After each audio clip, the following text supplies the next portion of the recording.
Has anybody actually even watched this sequel? Um, Today I'm going to talk about Lost Boys, the Tribe, not the Thirst. The Thirst is the next one. The Tribe is the one I just watched. Now, I watched the first Lost Boys this year for the first time. Thought it was awesome. That was a really, really awesome, stylistic, fun, and funny movie from Joel Schumacher. So I have to be a completionist and watch the other ones. Um, I don't know why I do that. Like, at least I could say I've seen it, but I don't think I'm ever gonna see this movie again. This movie was really bad.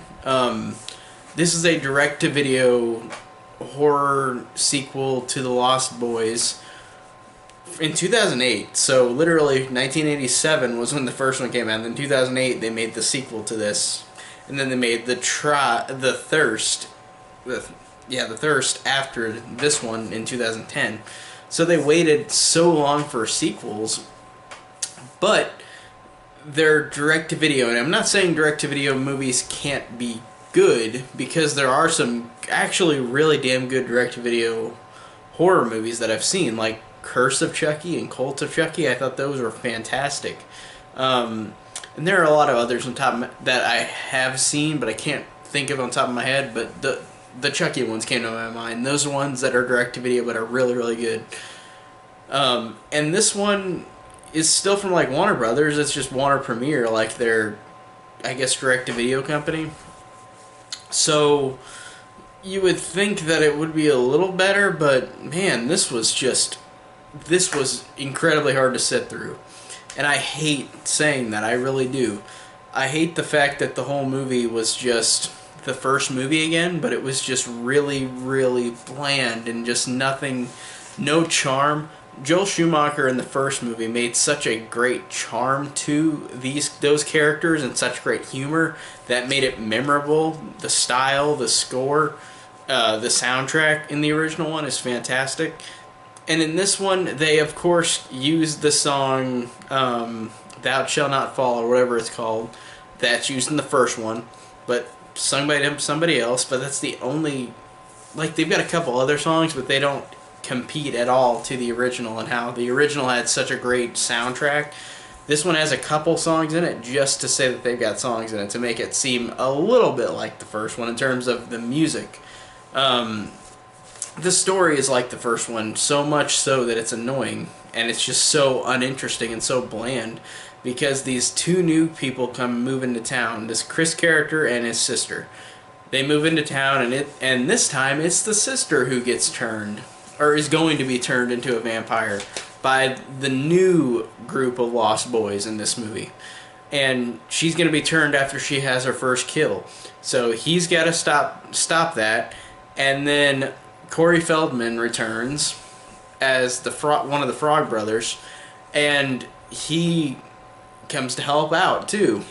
So the only characters that are connected to the other film is the Frog Brothers. There's not anybody else. It's just literally all these new characters, all these bland, boring new characters. It's just like, it did nothing for me with these characters. And Corey Feldman in it, like, I like seeing him again in this movie, like, that's cool, but honestly, like, he's fine, but like, he didn't have much to work with, it seemed like. It didn't seem like, and I didn't even love him in the first one. Like, I think he's fine in the first Lost Boys, but in this, I'm just like, so many catchphrases they're trying to force. Like, this guy's gonna be very popular, this character, or more popular, but no, it just made this character even more, like, kind of annoying in this movie. So, sorry, Corey Feldman. I do like you in a lot of other things, but I just did not like this movie, and it really annoys me that, like, he's the only person that really is back, besides a couple little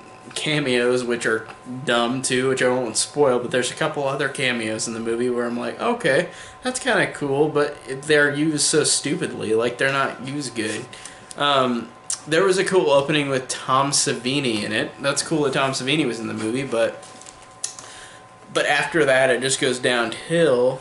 And it's funny, there's an actor in this named Angus Sutherland. Is that like Kiefer Sutherland's son, or relation to Kiefer Sutherland? That can't be a coincidence that they got another kid with the last name Sutherland in it. So, like I said, the movie itself, it has a couple cool things about it. Like I said, like, it's kind of cool seeing Corey Feldman back, but his lines are just so kind of forced catchphrases, and I'm like, no, stop that. And um, I don't like. I like the opening scene with Tom Savini a tiny bit. Like it was fun because Tom Savini's fun in these kind of movies, and he uses gore to a good advantage. Like, of course, he's one of the masters of gore, of creating practical effects, violence. But besides those couple little things, the movie is just so boring and uninteresting with this new group of Lost Boys who are just bland. It's just a bunch of dude bros going around and like being stupid. And like in the first movie, they did that too. Like they went and fucked around everywhere in the first one, but it was fun in the first one. It's just like this one, these characters just aren't as fun or interesting. Um, and it also keeps referencing all these other movies where it's like, oh, you remember that, you remember that, you remember that movie from the 80s? Or do you remember The Big Lebowski?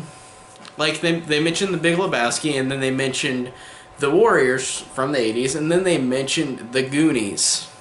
They mentioned The Goonies, you know, the movie with Corey Feldman in it. Ha ha, that's a good tongue-in-cheek joke. The family member that Chris and his sister are living with to rent, she's like, you guys gonna stay here? I got food and I got The Goonies. And then they're like, what? And she's like, oh, you've never heard of The Goonies before? It's a great, like, you're in for a wild ride or something stupid like that. And I'm like, stop being so on the nose. We know that Corey Feldman's in that movie. That's stupid that, like, you're purposefully being, like, it's supposed to be comedy, but it's not funny to me. Like, I didn't think it was funny at all. Just quit referencing movies that are better and more interesting than this. Like, all those are better, and I don't even love The Goonies. Like, I don't know.